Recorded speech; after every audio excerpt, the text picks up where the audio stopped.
Gusto ko lang i-clear ha, yung allowance natin bilang ahente, designed yan hindi para pangluho o pangbayad ng bills. Kasi pag dun ka lang umasa, mauubos ka at mapipressure lalo na kung wala ka pang sale. Ang allowance ay panggalaw. Puhunan siya para makahanap ka ng clients at pakabenta.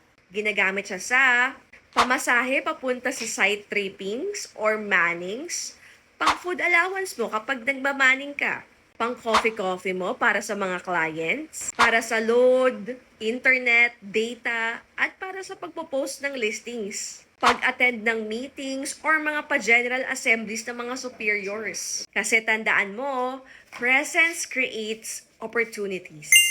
At habang nagpapakita ka, mas dumarami ang chance mo makakita ng buyers. Yay! Allowance equals pang-activate ng income. Hindi siya yung mismong income.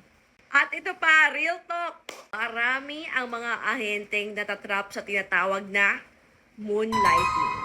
Yung papasok sa iba't ibang developer para lang makakuha ng maraming allowance. Mukhang okay sa simula, pero ang nangyayari, hati ang focus mo.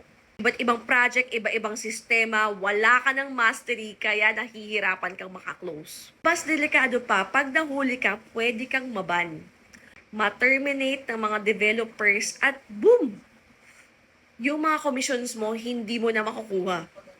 Imbes na gumanda pa yung pangalan mo, masisira yung reputasyon mo. At mawawalan ka ng pagkakataon sa mas malalaki pang deals. Sayang. Sa totoo lang, hindi sa dami ng allowance nang gagaling yung kita. Nasa lalim ng focus mo sa developer mo at produkto mo.